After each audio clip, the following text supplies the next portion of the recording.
Good morning, dear students. In our last video, we solved the first 9th question of exercise 5.3. In this video, we solve the next question of exercise 5.3 of NCERT 10th class. तो अपना next question जो है, तो हम next question के अंदर देखेंगे क्या दिया हुआ है।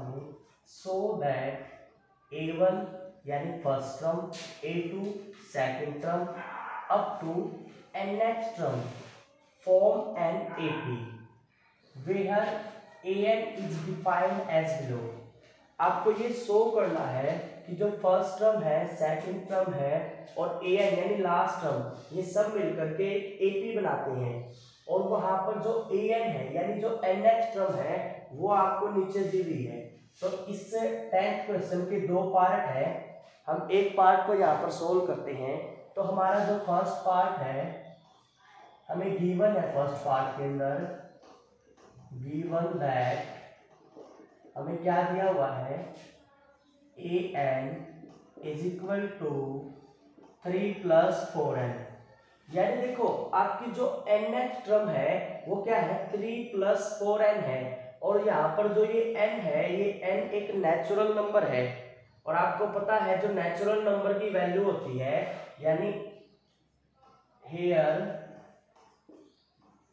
n belongs to natural number, और n की जो वैल्यू होगी फिर वो क्या क्या होगी, 1 2 3 4 5 अप टू सो ऑन।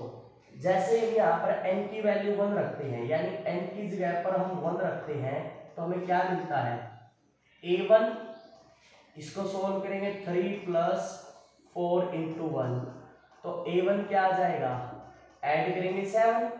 इसी प्रकार से A2 निकालेंगे, तो डायरेक्ट करते हैं, 4 × 2 = 8, 8 और 3 = 11।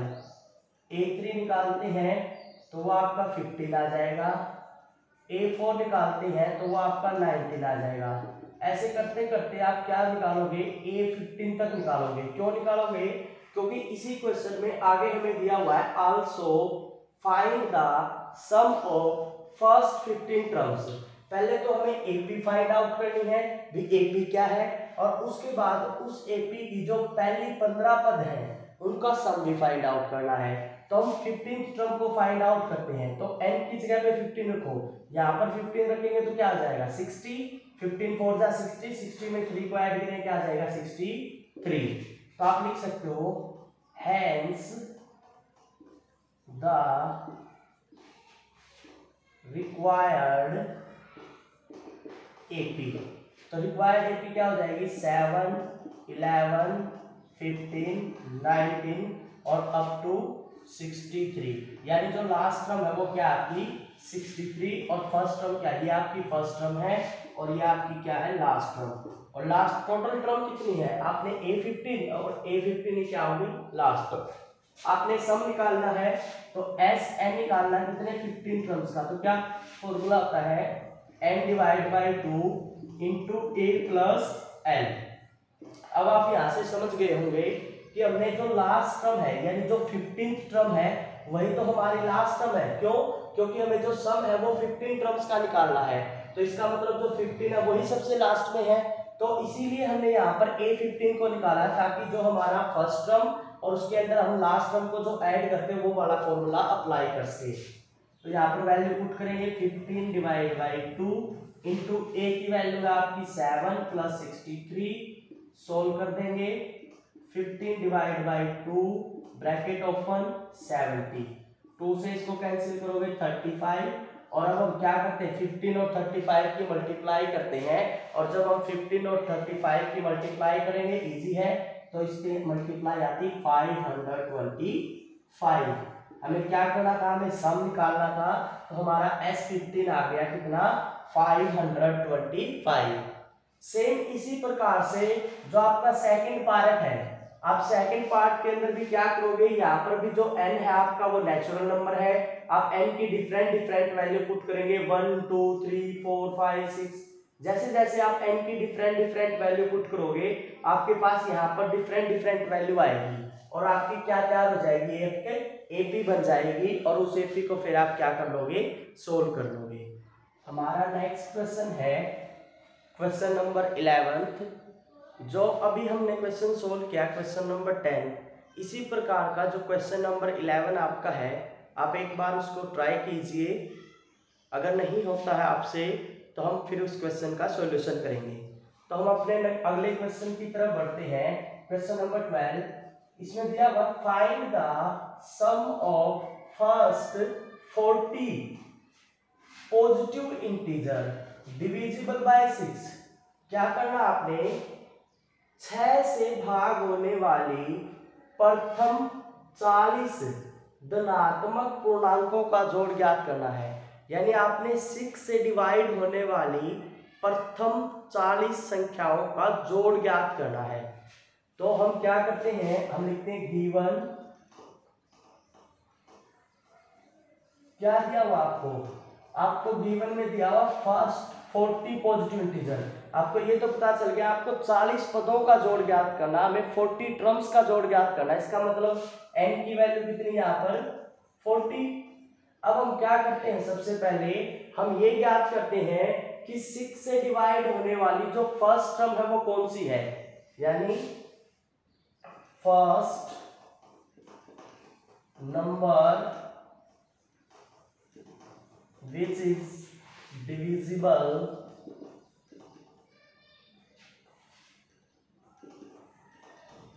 by 6।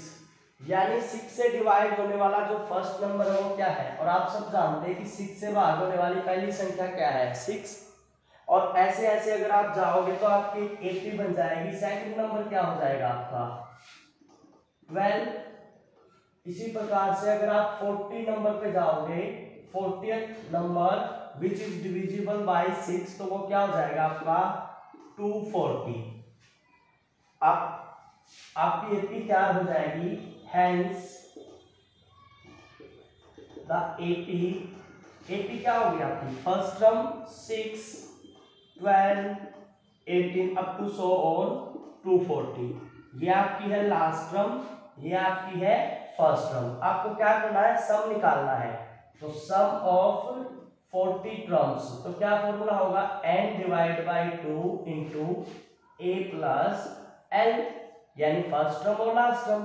n की वैल्यू आपकी है 40 डिवाइड बाई 2, a की वैल्यू कितनी आई है 6 प्लस 240। सोल्व करेंगे, इससे इसको कैंसिल कर देते हैं। 20 मल्टीप्लाई 246, और इसको आगे सोल्व करेंगे तो 0 आपका आ जाएगा। 2 6 जा 12, 2 4 जा 8, 9, 2 2 जा 4, 5, यानी S40।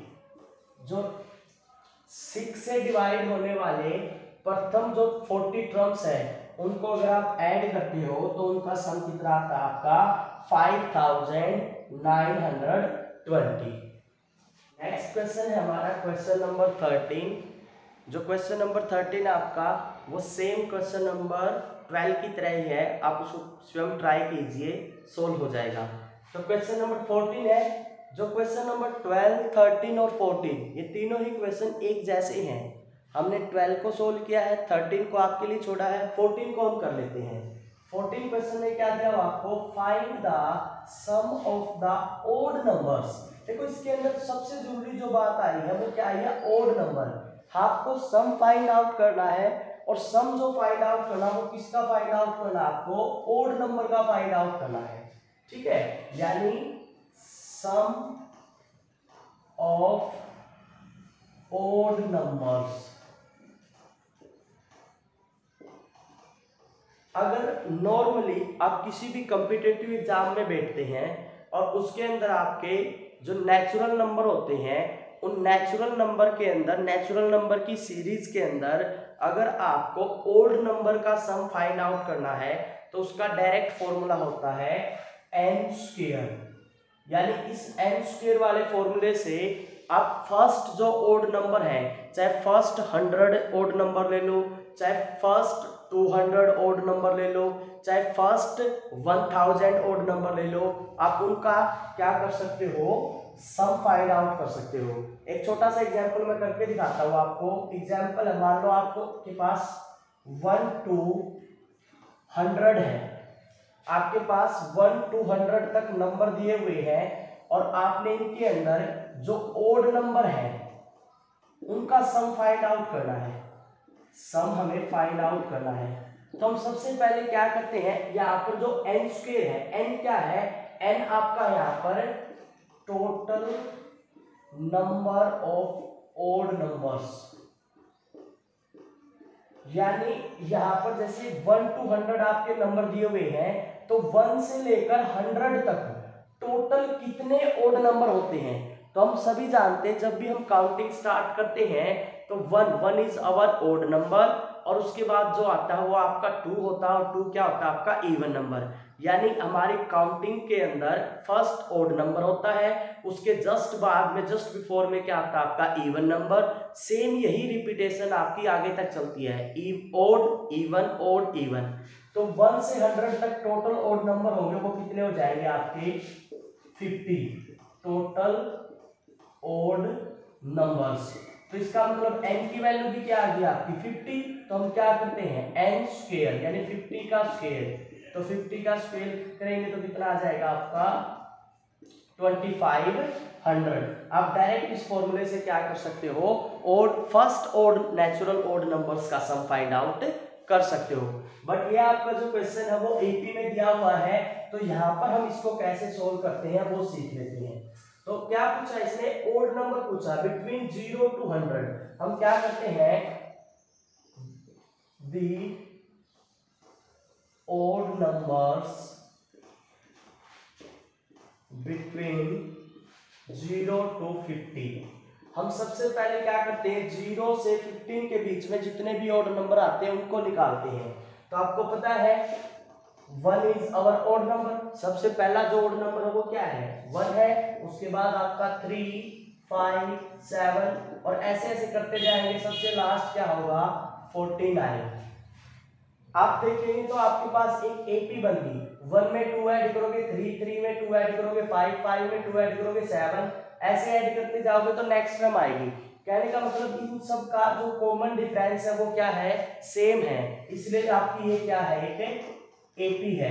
तो एपी में ये क्या होता है ए फर्स्ट टर्म और ये क्या होता है आपका एल लास्ट टर्म, और n की वैल्यू आपको पहले ही दी हुई है, n की वैल्यू क्या है, ये टोटल नंबर कितने हैं, अब 0 से 50 टोटल नंबर तो 50 है, बट इस 50 के अंदर आपके इवन नंबर भी है और ओड भी है। तो ओड कितने हैं और इवन कितने हैं, इसका हाफ कर देंगे यानी 25 ओड नंबर है और 25 ही आपके इवन नंबर है। तो फॉर्मूले में रखना S25 is equal to n/2 into a plus l, 25 divide by 2 into first term 49, solve कर देंगे 25 डिवाइड बाई 2 मल्टीप्लाई 50, कैंसिल हो जाएगा 25 और S25 आपका क्या आ जाएगा 25 का स्क्वायर करेंगे 625। जैसे आप इसको सेम भी कर सकते हो, अगर आपका ये एमसीक्यू के अंदर आता है तो हम डायरेक्ट इसको सोल्व किए बिना सिंपल वे में कर सकते हैं। कैसे, जैसे 0 to 50 आपको पता है, यहाँ तक आपको पता चल गया, यहाँ तक क्या आते हैं 25 ओड नंबर आते हैं, डायरेक्ट 25 का क्या कर देंगे स्क्वायर कर देंगे, आपका आंसर आ जाएगा। अगर 0 से 100 पूछे, 0 से 500 पूछे, डायरेक्ट उसमें से total number of odd number निकालेंगे और उसका स्क्वायर कर देंगे तो आपका सम आ जाएगा वो कितने ओड नंबर्स का। 15 a contract on construction job specify a plenty for delay of completion beyond a certain date as follow।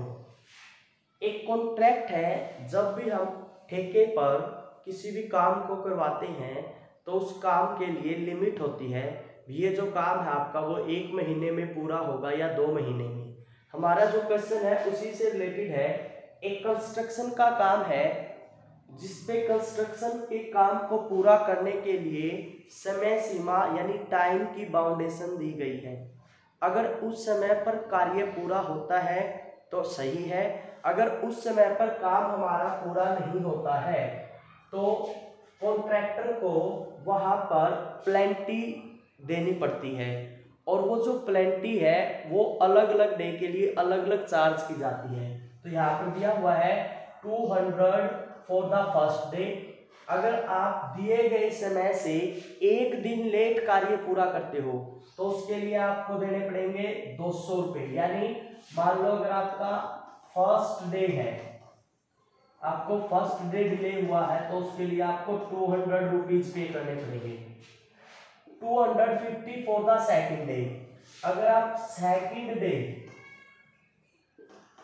तो 250, यानी आपको काम जो है वो 1 महीने में पूरा करना था, बट आप उस कार्य को 1 महीना और 2 दिन में पूरा कर रहे हो, तब आपको पहले दिन के लिए प्लंटी के रूप में जुर्माना कह लो आप 200 रुपये देने पड़ेंगे। अगर दूसरे दिन पूरा होता आपका काम तो दूसरे दिन के क्या हो जाएंगे 250। यानी आपकी जो क्या है ये एक्सीड करती है। अगर आप मान लो थर्ड डे काम को कंप्लीट करते हो, अगर 3 दिन बाद आपको पूरा करते हो तो आपको क्या मिलेंगे 300 रुपये आपको क्या है एक्स्ट्रा देने पड़ेंगे। या आप एक किस्म का समझिए आपको 300 रुपये फाइन देना पड़ेगा। इसने पूछा है how much money the contractor has to pay as penalty if he has delay the work by 30 day. यानी अगर कॉन्ट्रैक्टर ठेकेदार उस काम को 30 दिन देरी से पूरा करता है तो वो 30 दिन में प्लंटी के रूप में या जुर्माने के रूप में, फाइन के रूप में टोटल कितने रुपए देगा। तो आप देखेंगे ध्यान से तो आपका ये एक एपी बन जाती है 200, 250, 300। और यहाँ पर देखो इन्होंने दिया हुआ है for each succeeding day being 50 more than that for the preceding day. यानी जो पिछले दिन आपसे पैसे लिए गए थे उससे 50 रुपए उससे अगले दिन, यानी हर रोज 50 रुपए की क्या हो रही है इसके अंदर बढ़ोतरी हो रही है। तो यहाँ से हमारे लिए जो उपयोगी चीजें हैं वो हम निकालते हैं हियर।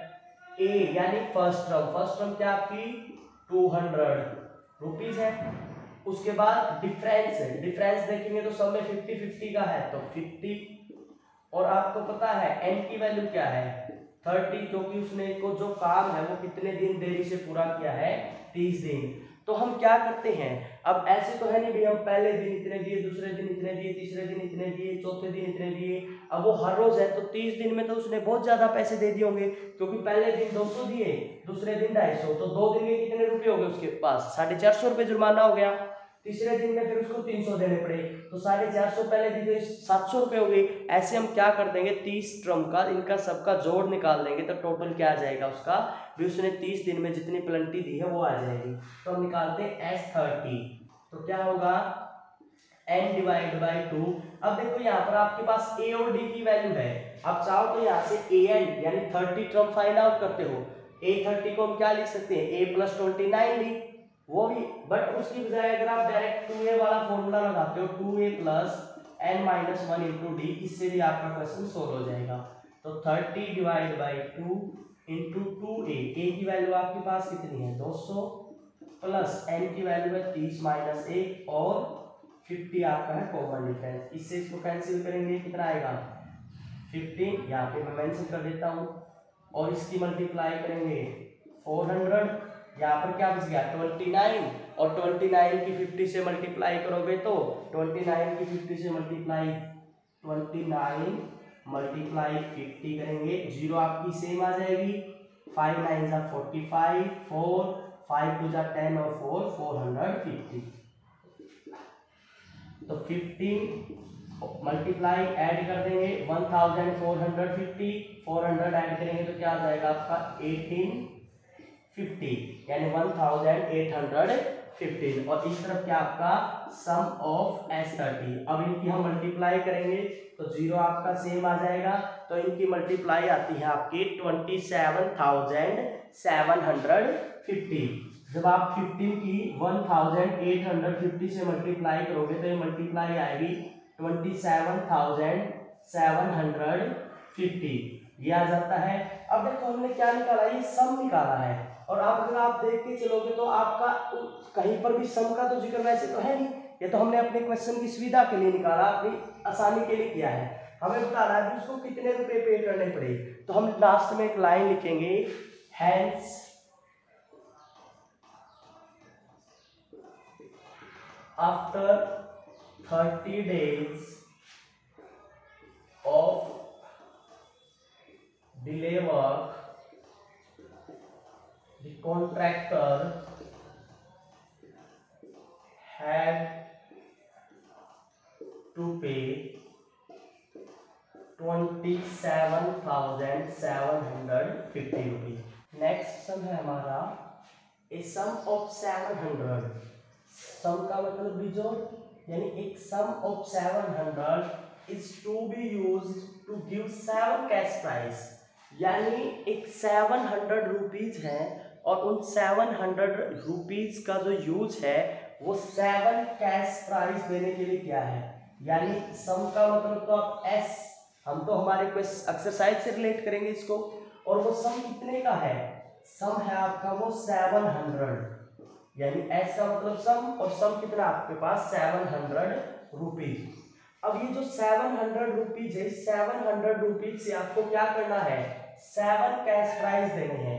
यानी जो आपका S7 है वो कितना है 7, यानी 7 लोगों को आपने क्या करना है 700 रुपीज बांटने हैं। कैसे, prize to students of a school for their overall academic performance. यानी एक स्कूल अपनी ओवरऑल एकेडमिक परफॉर्मेंस के दौरान 700 रुपए में से 7 कैश प्राइज देता है। किस प्रकार से, if each prize is 20 less than its preceding prize.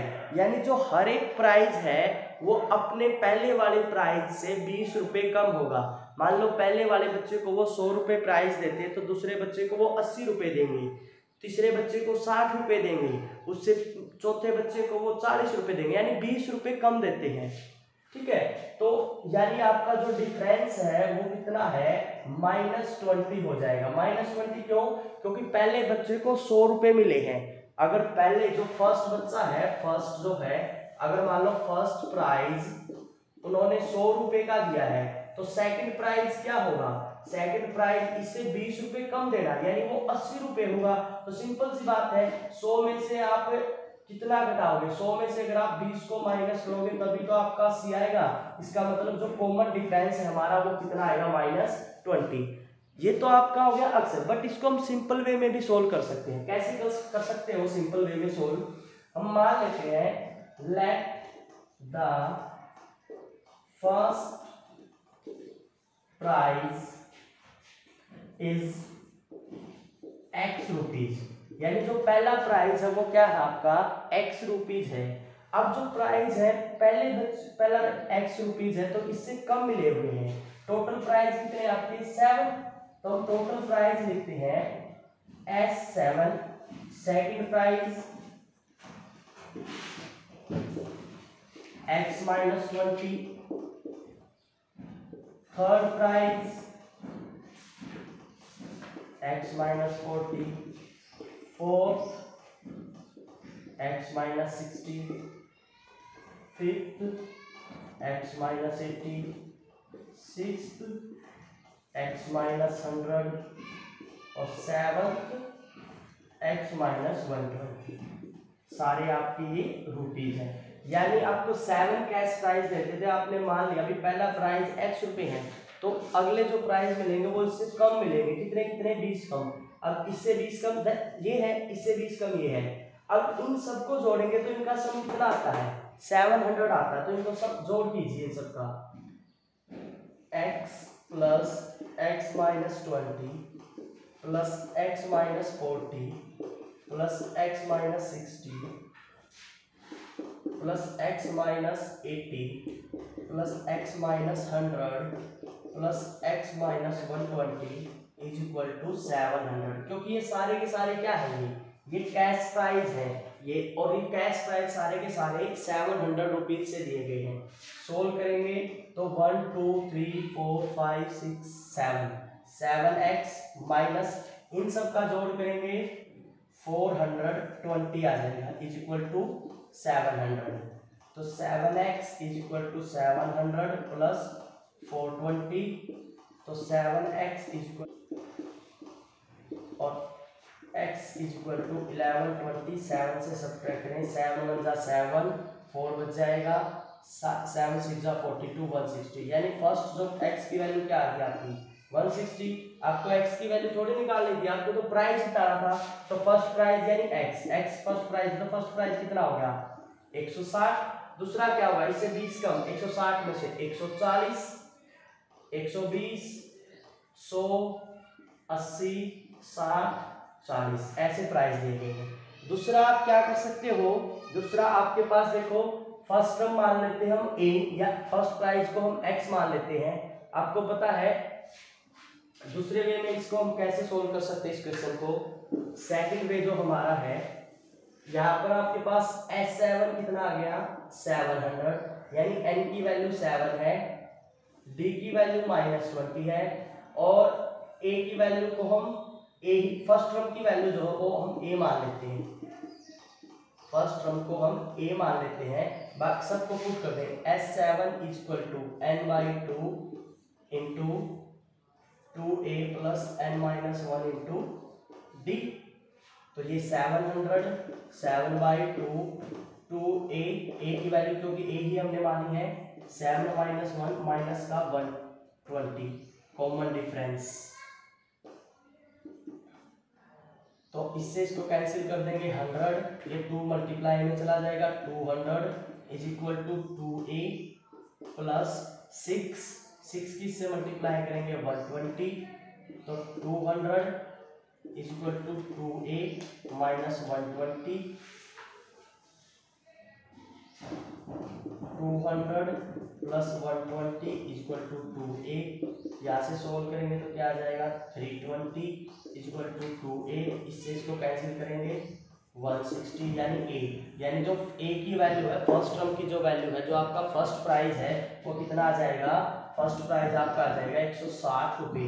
अब इससे 20 कम देने लगे आप, तो सेकंड प्राइस क्या होगा 160 - 20 140।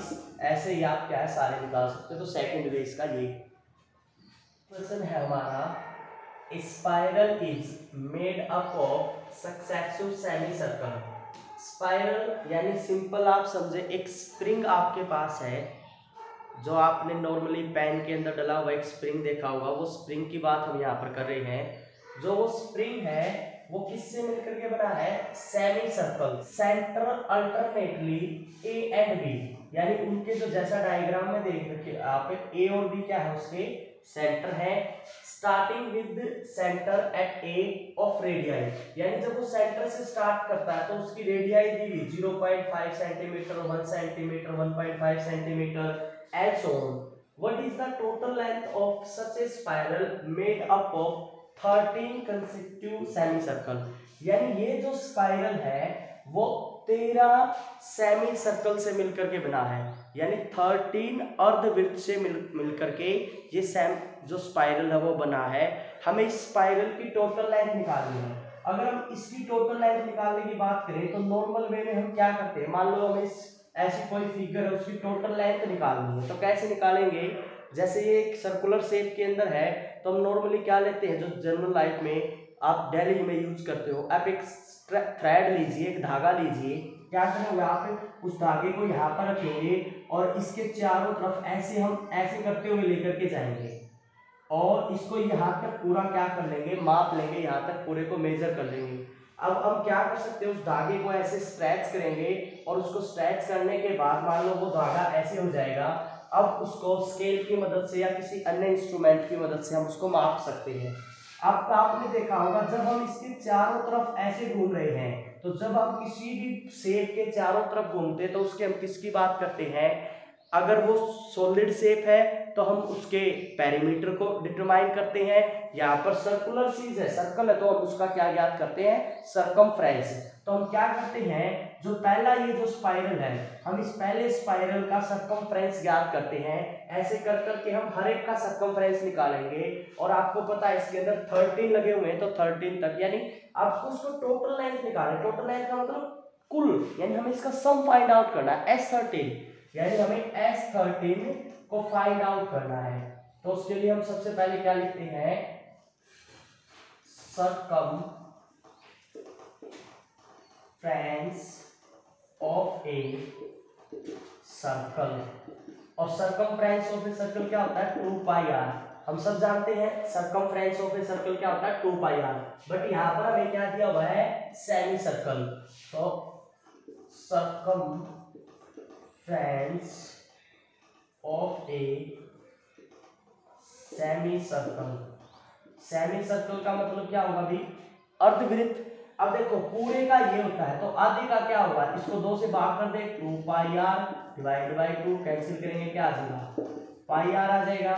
अब देखो आपके पास L1 L2 L3 सबकी वैल्यू हमारे पास है, रेडियस हमारे पास है, तो हम क्या निकाल लेते हैं, लेंथ निकाल लेते हैं। तो हम निकालते हैं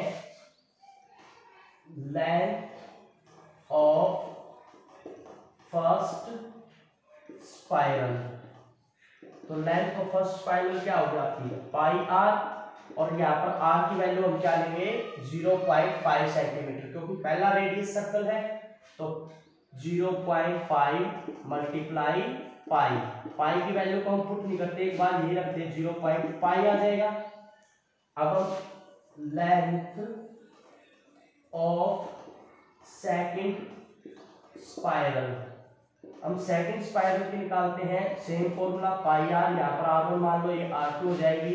तब क्या होगा, अब R2 की वैल्यू क्या है, 1 सेंटीमीटर मल्टीप्लाई पाई, सेम रखेंगे 0.1 पाई, ये आ जाएगा आपका।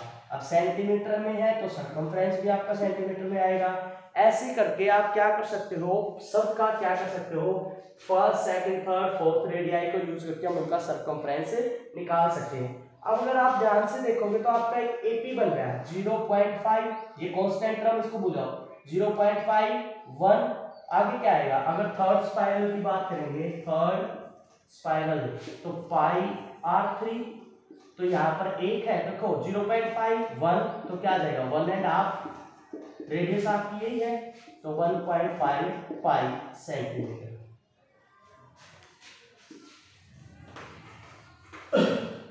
तो आपके एपी बन जाएगी इस टाइप से, अगर ध्यान से देखोगे तो आपका वो क्या बन जाएगी, 0.5 पाई 1.05 1.5 पाई अप टू 100। तो फर्स्ट टर्म क्या आपके यहाँ पर 0.5 पाई, डी की वैल्यू निकालोगे तो इसमें से इसको घटा दोगे, वो भी क्या आएगी 0.5 पाई, और एन की वैल्यू आपको दी हुई है 30। हमें क्या करना है, S13 फाइंड आउट करना है। तो हम लिखते हैं S13 is equal to n divide by 2 into 2a plus n minus 1 into d. तो 13 डिवाइड बाई 2 इंटू 2 मल्टीप्लाई 0.5, क्योंकि फर्स्ट टर्म की वैल्यू क्या है 0.5, और 0.5 के साथ क्या है, पाई भी तो है, तो पाई प्लस n की वैल्यू क्या है 13 माइनस 1 और 0.5 पाई यहाँ पर है आपका। 13 डिवाइड बाई 2 सोल्व करके 5 टू जा 10 1.05 प्लस 12 आ जाएगा यहाँ पर, 13 में से 1 माइनस करें 12, 12 की 5 से मल्टीप्लाई करें 66.05, ऐड कर देंगे 13 डिवाइड बाई 2 इंटू 7.05। अब हम क्या करते हैं, यहाँ पर पाई की वैल्यू पुट करते हैं, तो पाई की वैल्यू क्या होती है 22/7। आप यहाँ पर लिख देते हो pi is equal to 22/7, decimal को उठाएंगे डिवाइड बाई 10, इससे इसको कैंसिल करो, क्या आ जाएगा ये, इससे इसको कैंसिल करो 10, क्या बच गया आपका 22। तो 13 आपका इस तरफ है, S13 is equal to 13 divide by 2 into 22, 2 से इसको कैंसिल करेंगे 11, और S13 आपका क्या आ जाएगा 140 सेंटीमीटर सेंटीमीटर सेंटीमीटर। ये आ गया आपका सम आ गया 143, बट आपको क्या करना था, हमें स्पाइरल की टोटल लेंथ निकालनी थी। तो हम लिखेंगे hence the total length of the spiral is 143 centimetre.